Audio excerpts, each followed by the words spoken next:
Hey, welcome back to the Brewnubcle channel. I'm Mike. And I'm Joey.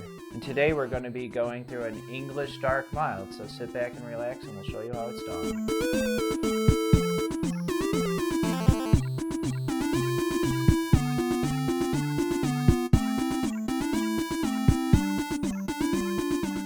Okay, so today we're going to need a few things. We're going to need 6 pounds and 4 ounces of Maris Otter grains, 6 ounces of Victory Briess grains, 6 ounces of special roast malt Briess grains, 6 ounces of chocolate malt Briess grains, 6 ounces of dark crystal 77L crisp grains, 3/4 of an ounce of Fuggle hops, Safale S-04 English ale yeast.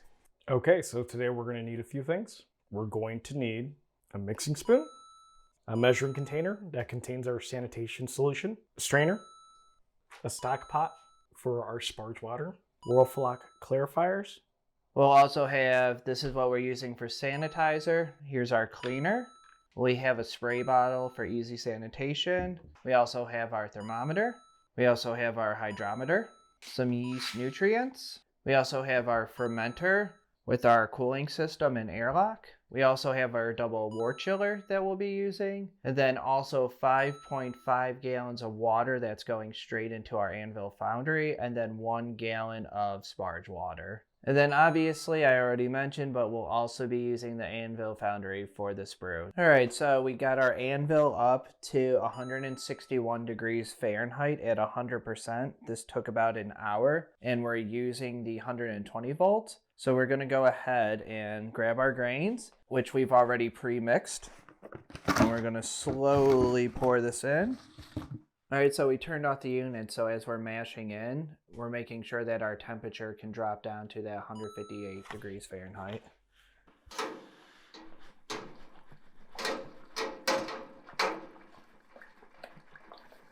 All right, just a quick recap to why we were pouring our grain slowly. So essentially, as you're pouring it in slowly and you're stirring, you're just making sure you're not going to get any dough balls as you're recirculating. So now we're setting our mash temperature and we're putting the power at 50%. And once it hits temperature, we're going to let that steep for 10 minutes. Okay, so we're going to start the circulation process.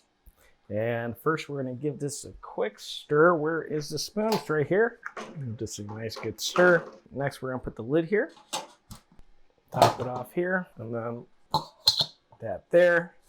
So we're gonna move the valve there, and then we're gonna turn on the pump. And we want a slow to medium pour. This should be a little bit slower here. Yeah, that's good. Yeah, we want it about there. And we want power between 50 to 80%. And the reason why is because we don't want the fan constantly running.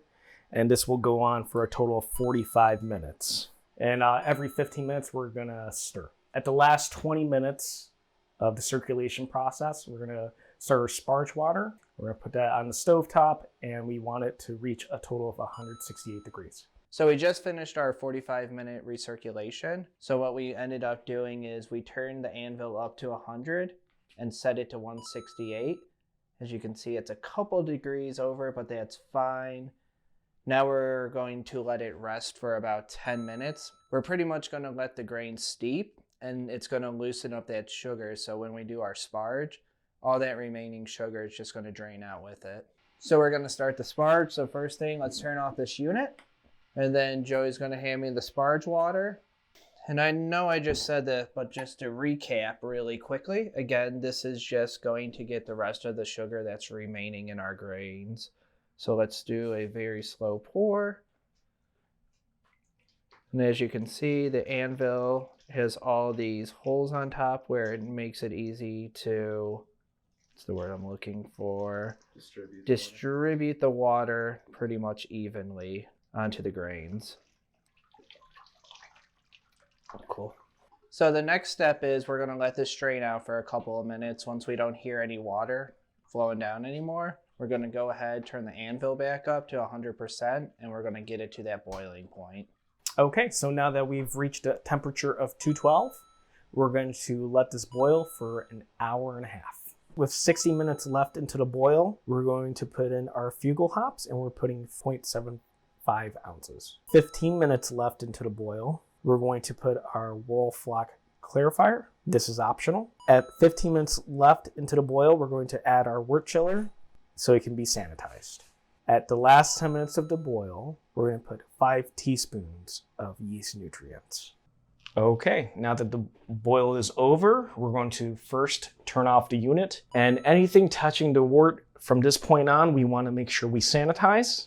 And we're going to bring down the temperature to between 60 to 70 degrees Fahrenheit. And the reason why is because we don't want to kill the yeast. All right, so we're going to start off by draining out the Anvil with our wort going into the fermenter. Next, we're going to take our gravity reading. And hey, look at that. It's 1.042. So the next thing we're going to want to do is we're going to start pitching the yeast. So let's first off by sanitizing our scissors and the yeast package. And again, this is our Safale S-04 English ale yeast. All right, so now we're going to go ahead and aerate the wort. Essentially, at a high level, this is allowing the yeast to grow and multiply, so the new yeast can then eat up the sugar and create alcohol. So we're going to shake this for about a minute. So just be careful, if you shake for too long, you can cause oxidation, which will add some off flavors to your beer. So congratulations, you finished brewing your English Dark Mild. So we're going to bring our fermenter downstairs, and we're going to let this chill for 2 weeks. So we do have our cooling system where it's going to be linked up to our InkBird. So anytime that the wort gets under 68 degrees Fahrenheit, a pump's going to kick on, and then these two guys right here, ice water is going to circulate through this, and it's going to make sure that it's maintaining that temperature. So after 2 weeks, you're then going to do a quick reading, and if your numbers are staying about the same, that means your fermentation is done. And then you're going to go ahead and bottle. That will sit for about 2 more weeks. Then you're done. You could throw it in the fridge and grab one the next day. Some time later. Hey everybody, so it's been a couple weeks since we finished up this English Dark Mild. So interesting enough, this was the first time we were actually able to use our keg. Watched a ton of videos, so thank you for all the channels out there that already have this kind of information out there. We were still struggling a little bit to get the pressure right, but after a few tries, we pretty much got it down. So I think that's going to be the move that we're doing in the future. It's going to be way easier than bottling. So this beer came out at 3.68%. This is supposed to be a very light beer. I think it was actually supposed to be a little bit lighter than this. I think originally it's supposed to be like 3.2% or something, but hey, you know, nothing wrong with a little bit more booze. So cheers to our first keg beer. Yes, cheers. See how it goes. Yes, sir.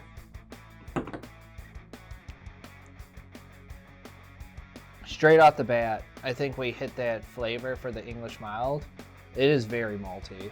We did add some hops to this. It just gave it, I guess, a little bit of splash of hoppiness. I can't even taste it. Yeah, it's very, very mellow. Overall, I mean, I feel like I say this literally every time, but I think this is the best beer and probably the closest beer that we've got to something you would get at like a brewery. Yeah, it has like a little, like a subtle, like a burnt flavor. Yeah, it's mellow.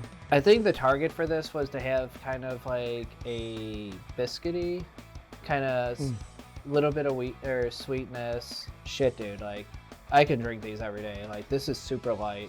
Yeah, it is. I could drink like 10 of these, I bet, and still be able to function. So something like this, I think would be great between our brewing. Like every time we get up a keg and it empties, just to always have this on tap. Because, you know, I'm getting to the point where I'm drinking less beer, so I'm not trying to buy as much anymore, especially because we always have so much beer on hand. Once you hit your 30s, man, the friends aren't coming over and chugging a lot of beer with you all night, so it ends up just like stacking in the fridge, and everybody has their own favorite beer. They're buying their own. They're not looking to buy or have your home brew. I love this recipe. Like I need to get this in our brewing journal and really like dial in what we did, so that actually that would be a really good test. We try to rebrew this and see if we could get the same exact results. Yeah, that would, yeah. Get that alcohol up. Well, the whole point of this I beer, know. we could try to, I'm sure there's a version of this that is meant for like a higher alcohol content, but no, this is primarily meant to be at like 3%. Dude, if we could do this a few more times, I think this one would definitely be something to try at like a local homebrew competition. Me, I will give it a 3.5. I'm more of, I like more of a Hoppy. Yeah, more hoppy. Overall, this is good for what we made, for sure. This sounds terrible, but I would give this a 5. No, that's okay. I'm super freaking pumped and proud of this one. Like, you know, you guys probably have heard some reviews before where even if I gave like a decent number, that I didn't seem as pumped, but this, I was freaking juiced on this. Like right when we got, and it could have been because, you know, a little bit of the magic of straight from a keg, but my sister, or sorry, not my sister, my wife's sister and her friends just got here, and the moment they walked in the door from driving 3 hours to get here, I had all these beers ready. I'm like, take this, try this, and they're like, dude, we just got here. So yeah, I'm a little pumped. So yeah, definitely give this a 5. I want to give it to a few other people just to give it, is it just us that thinks it's good? Because typically when you're giving shit away to friends and stuff, they always kind of, you know, make it sound better than what it is so they don't hurt your feelings. No, I mean, like for me, I was just expecting it to be a little bit more flavorful. That's all.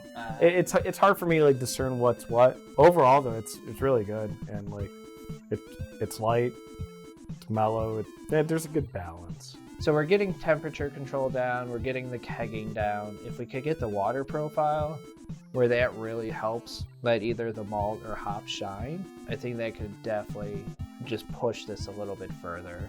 Anyways, I'm pumped. I'm gonna, Shelby probably won't let me, that's my wife, let me drink these all night, but I want to. So anyways, thank you all for watching, subscribing. Hope you enjoyed this. We'll see you next time.